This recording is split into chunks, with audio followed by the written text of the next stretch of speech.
एक काफी अमीर आदमी को अपने बड़े से घर की साफ सफाई करवानी थी। घर काफी बड़ा था। घर में सुख सुविधा से जिंदगी जीने के लिए जो जो सामान लगता है वो सारा सामान उस घर में मौजूद था। वह आदमी बहुत अमीर था और उसे इस घर की पूरी सफाई करवानी थी।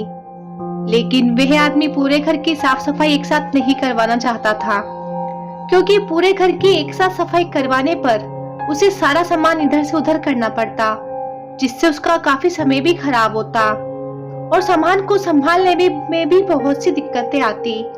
इसलिए वो आदमी चाहता था कि उसे कोई ऐसा मजदूर मिल जाए जो एक दिन में केवल एक ही कमरा साफ करे।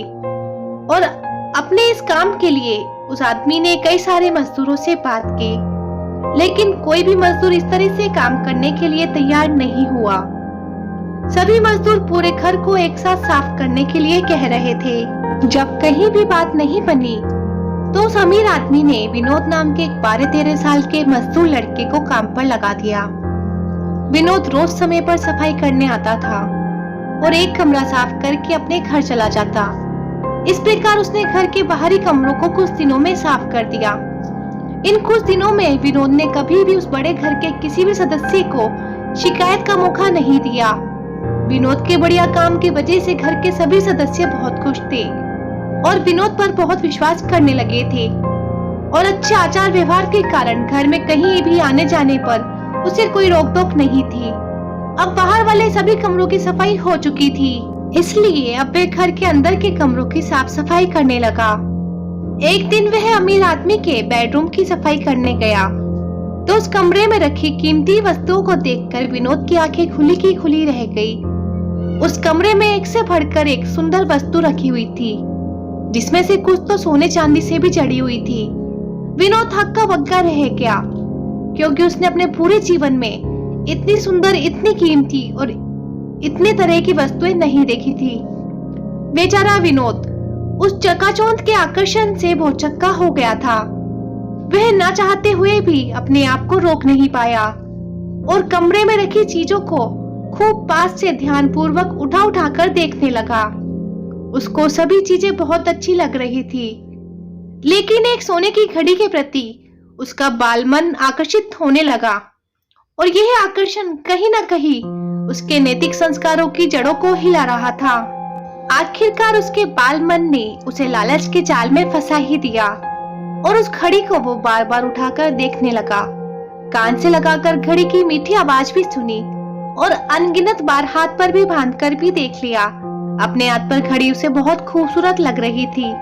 अब तो उसका ध्यान उस घड़ी पर ही केंद्रित होकर रह गया था और उसके मन से एक ही आवाज उठी, यदि ये घड़ी मुझे मिल जाती।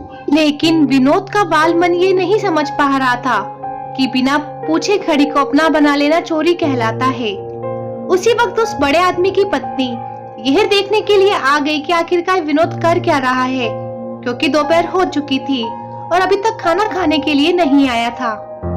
वो जैसे ही कमरे के पास आई तो उसे विनोद के हाथ में घड़ी दिखी। वह थोड़ा पीछे हट गई और दरवाजे पर ही रुक गई। विनोद बहुत देर तक घड़ी हाथ में लिए यह सोचता रहा कि क्या मैं इसे ले लूं, और ले लूंगा तो यह चोरी होगी।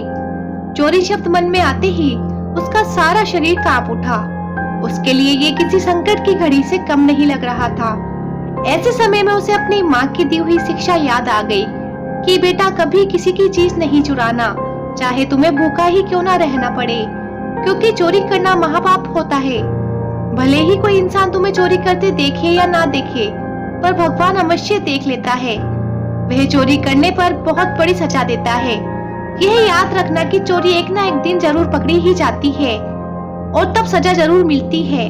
माँ की बताई हुई बातें याद आते ही विनोद को लगा कि भगवान उसे देख रहे हैं और उन्होंने उसके मन की चोरी वाली बात चाल ली है। वह घबरा कर रोने लगा और घड़ी को वही मेज पर रखकर ये कहता हुआ बाहर भागा, माँ, मैं चोर नहीं हूँ, मैं कभी चोरी नहीं करूँगा, मुझे बचा लो माँ, मुझे जेल नहीं जाना।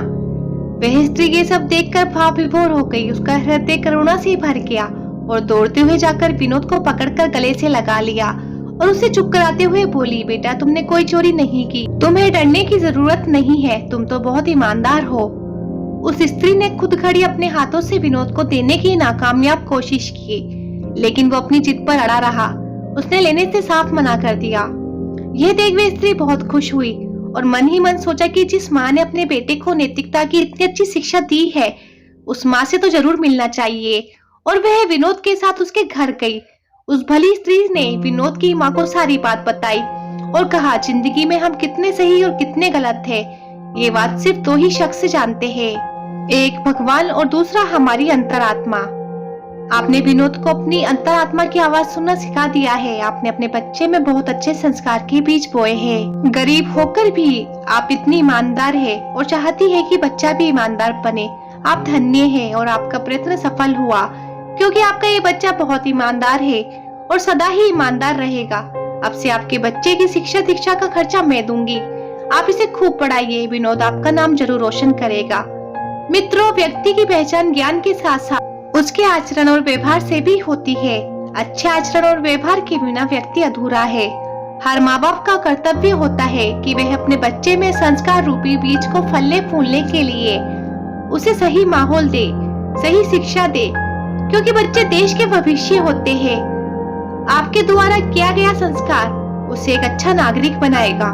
इतिहास गवाह है कि जिन माँ बाप ने अपने बच्चों को अच्छे संस्कार दिए हैं, उन्होंने अपने माँ बाप का नाम जरूर रोशन किया है। अगर हर माँ बाप सही वक्त पर सही संस्कार अपने बच्चों को दे, तो वह संस्कार बच्चों के साथ जीवन पर्यंत रहता है।